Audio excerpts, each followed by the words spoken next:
Hi guys, welcome back to my channel. I am C Sakshi Agrawal and I welcome you all to today's video. आज की video में मैं आप लोगों के साथ सीए फाइनल डीटी की स्ट्रैटेजी शेयर करूंगी, जिसमें आप लोगों को मेन तो ये नवंबर 24 स्टूडेंट्स को ध्यान में रखते हुए बनाई गई है, लेकिन अगर आपका एग्जाम May 25 या ऑनवर्ड्स है तो भी आप लोग ये वीडियो देख सकते हो। एंड ये वीडियो सभी स्टूडेंट्स के लिए रिकमेंडरी है। अगर आपने क्लासेस परचेस कर ली है, आपकी क्लासेस हो गई है या पेंडिंग है, सभी केसेस में आपको ये वीडियो रिकमेंडरी है, बिकॉज आपको ये वीडियो देख के बहुत सारी चीज़ें समझ में आएगी। And without doing any delay, let's get into the video. So screen पे आप लोगों को जितने भी पॉइंट्स दिख रहे हैं, I will be discussing on each point one by one. So let's start. सबसे पहले है पेपर पैटर्न। पेपर पैटर्न में क्या देखना है, हमें पता है 30 मार्क्स का एमसीक्यू आता है और 70 मार्क्स का डिस्क्रिप्टिव, लेकिन वेट इंस्टीट्यूट का फिक्स है कि वो हर चैप्टर को कहाँ पे टारगेट करेगा। तो सबसे पहला क्वेश्चन है वो 14 मार्क्स का आपका आता है। एंड क्वेश्चन नंबर 2 to 6 में आपको पता ही है कि 5 क्वेश्चन में से 4 क्वेश्चन आपको करने होते हैं। एंड जो क्वेश्चन नंबर 2A वाला, मतलब जो ए वाले पार्ट है, जो 8 मार्क्स का आता है, वो आपका इनकम टैक्स वाले पोर्शन से आएंगे। एंड जो 6 मार्क्स वाला पोर्शन है वो आपका होगा इंटरनेशनल टैक्स वाला पार्ट। सो राइट, ये आप लोगों को समझ में आ गया कि इंटरनेशनल टैक्स कहाँ पे पूछेगा और इनकम टैक्स कहाँ पे।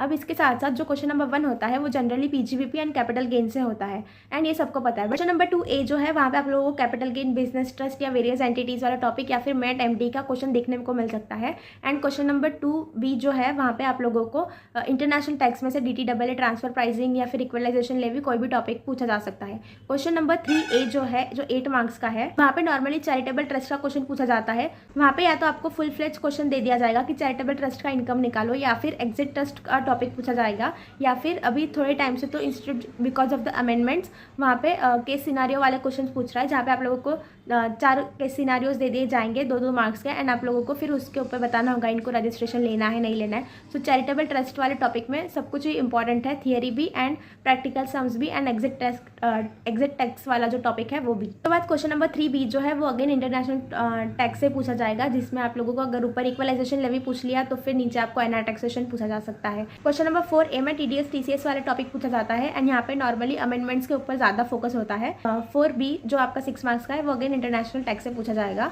फिर क्वेश्चन नंबर 5A जो है, यहाँ पे ज़्यादातर असेसमेंट वाले टॉपिक्स पूछे जाते हैं, एंड असेसमेंट के जितने भी टॉपिक्स हैं वो यहाँ पे कवर करेंगे इंस्टीट्यूट। यहाँ पे केस सिनारियोज पूछेंगे, एंड आपको 3 चीज़ें मेंशन करनी होगी।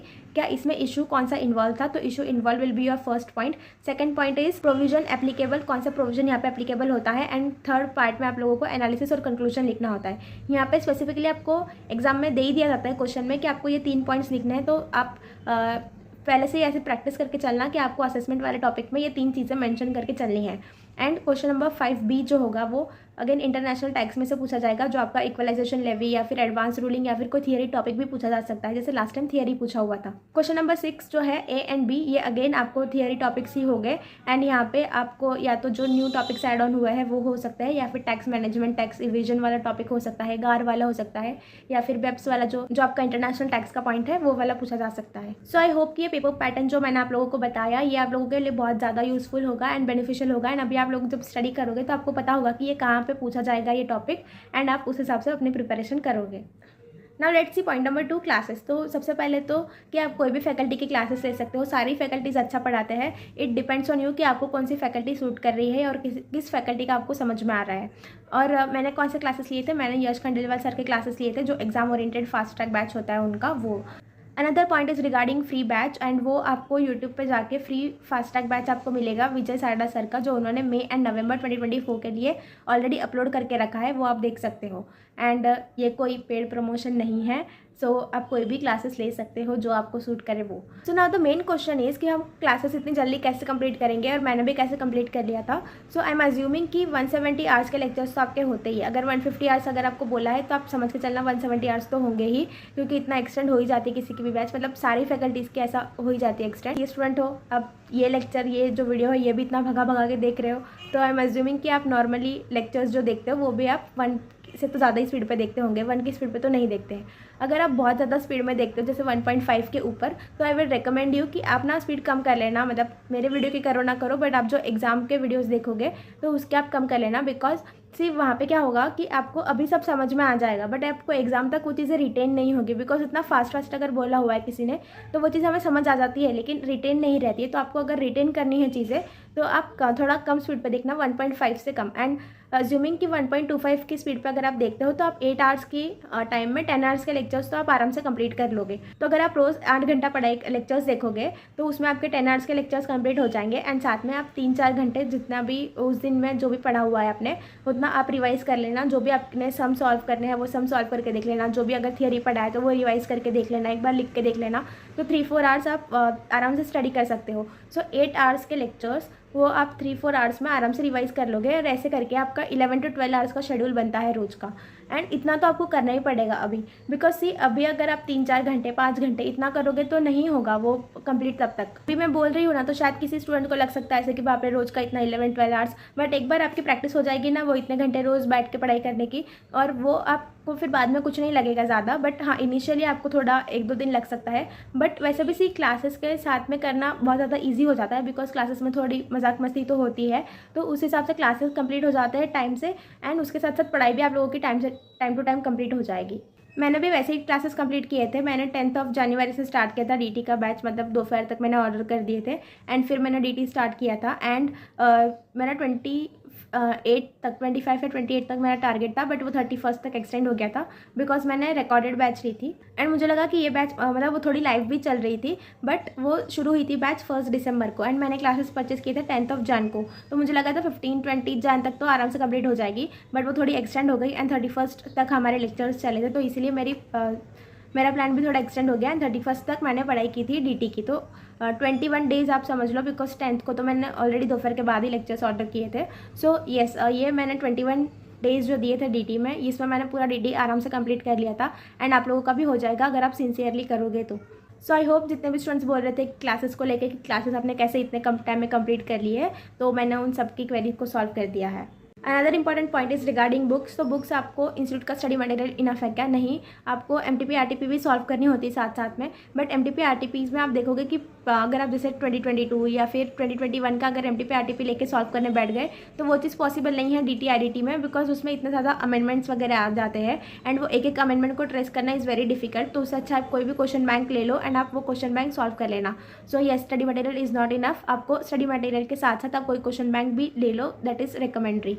एंड उसके साथ साथ है कि MTP RTP पास्ट पेपर का क्या करें। तो पास्ट पेपर का तो मैंने आप लोगों को बता दिया, वो आप क्वेश्चन बैंक लोगे तो उसमें कवर हो ही जाएंगे। और इस बार की जो आपके अटेम्प्ट के लिए नवंबर 24 के लिए जो MTP RTP होगी वो आपको सॉल्व करके चलनी है। वो मैंडेटरी है क्योंकि उसमें ही अमेंडमेंट्स आपके कवर होंगे। एंड वो किसी फैकल्टी की बुक में या फिर स्टडी मटेरियल में भी नहीं होंगे, बिकॉज स्टडी मटेरियल और जो भी फैकल्टी की बुक आप ले रहे हो वो बहुत पहले ही प्रिंट हो चुकी होती है। एंड MTP RTP ऑब्वियसली बाद में आएंगे, तो इसमें कोई फैकल्टी की भी गलती नहीं है एंड आपकी भी नहीं है।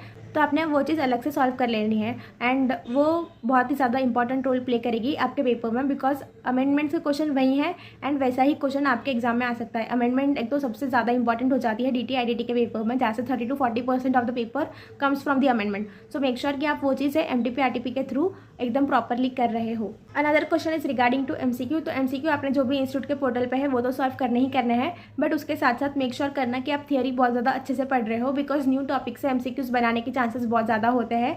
न्यू टॉपिक से मतलब जो आपके प्रैक्टिकल, मतलब ऐसा कोई थियरी है जो आपके प्रैक्टिकल सब में पूछा नहीं गया, तो वो चीज़ आपको MCQ बना के ईजिली पूछा जा सकता है।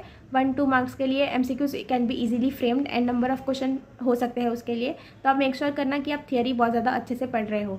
एंड अगेन एक चीज़ है कि क्या सिर्फ मॉडल के क्वेश्चन है या फिर क्वेश्चन बैंक के क्वेश्चन से उतना करना इंपॉर्टेंट, मतलब उतना ही किया तो हो जाएगा क्या? So the answer is no. आप लोगों को कंसेप्चुअल क्लैरिटी भी चाहिए होती है एंड साथ साथ में आप लोगों को प्रैक्टिस भी उतना ज़्यादा इंपॉर्टेंट है। तो दोनों चीज़ें इंपॉर्टेंट है। अगर आपने क्वेश्चन सिर्फ कर लिया और आपको कंसेप्चुअल क्लैरिटी नहीं है तो आप फिर पेपर टैकल नहीं कर पाओगे अगर कुछ ज़्यादा कॉन्सेप्चुअल पूछ लिया तो। एंड अगर आपको कॉन्सेप्चुअल क्लैरिटी है बट आपने सम सॉल्व नहीं करके देखे तो आपको बहुत सारी जगह पे कन्फ्यूजन हो सकता है। सो इसलिए मेक श्योर करना कि आप कंसेप्ट्स भी कर रहे हो, साथ साथ में क्वेश्चन बैंक भी सॉल्व कर रहे हो। उसके बाद है कि रिवीजन कैसे करें। तो रिवीजन के लिए आप कोई भी फैकल्टी का वीडियो भी देख सकते हो या फिर खुद से भी रिवाइज कर सकते हो, बट मेक श्योर करना है कि आप कॉन्सेप्ट्स के साथ साथ क्वेश्चन भी रिवाइज करके हुए चल रहे हो। साथ साथ में मैंने आरिश खान सर का यूट्यूब पे 16 MTP RTP पास पेपर का कंपाइलेशन वीडियो है, वो रेकमेंड मैं आप लोगों को करूँगी। मैंने भी वो देखा था and it was very help and that is completely amended and वो हर अटैम्प्ट के लिए आता है, आपके अटैम्प्ट के लिए भी आएगा, लेकिन आपको May 24 का देखना है तो आप वो भी देख सकते हो, वो ऑलरेडी अपलोडेड ही होगा। So yes, this was all about revision. And उसके बाद लास्ट पॉइंट है कि लास्ट डे स्ट्रैटेजी क्या होनी चाहिए। तो अभी से हम क्यों बात कर रहे हैं लास्ट डे स्ट्रैटेजी की, बिकॉज अभी से ही आपको प्लान करके चलना होता है आपका लास्ट डे में क्या रिविजन करना है, कैसे रिविजन करना है आपको। तो उसके लिए आपको क्या करना है, सिर्फ कंसेप्ट से ही रिवाइज नहीं करने हैं और सिर्फ क्वेश्चन ही नहीं, तो कुछ क्वेश्चंस भी आपको मार्क करके चलने हैं और कुछ कंसेप्ट्स भी। जो क्वेश्चन आपको डिफिकल्ट लगता है कि यहाँ पे कुछ एडजस्टमेंट डिफिकल्ट हो गई, तो वो चीज़ मार्क करके चलना लास्ट डे के लिए। एंड अगर कुछ कॉन्सेप्ट ऐसा है जो आपको लगता है कि ये मैं कितनी भी बार रिवाइज कर लूँ बट फिर भी एग्जाम के पहले तो मुझे देख के जाना ही है, तो वो आप अलग से मार्क करके चलना। तो ऐसे करके आपको कॉन्सेप्ट्स प्लस कुछ क्वेश्चंस, दोनों चीज़ों का ब्लेंड रखना है लास्ट डे के लिए एंड दोनों चीज़ें रिवाइज करके चलनी है। सो आई नो कि ये थोड़ा लॉन्ग वीडियो हो गया है, बट आई होप कि ये आप लोगों को सारे आपके जितने भी क्वेरीज हैं उन सबको आंसर कर देगा। So yes, that's all for today and I hope कि आपको ये वीडियो पसंद आई होगी। अगर आपको अच्छा लगा है तो do like, share and subscribe. Thank you for watching.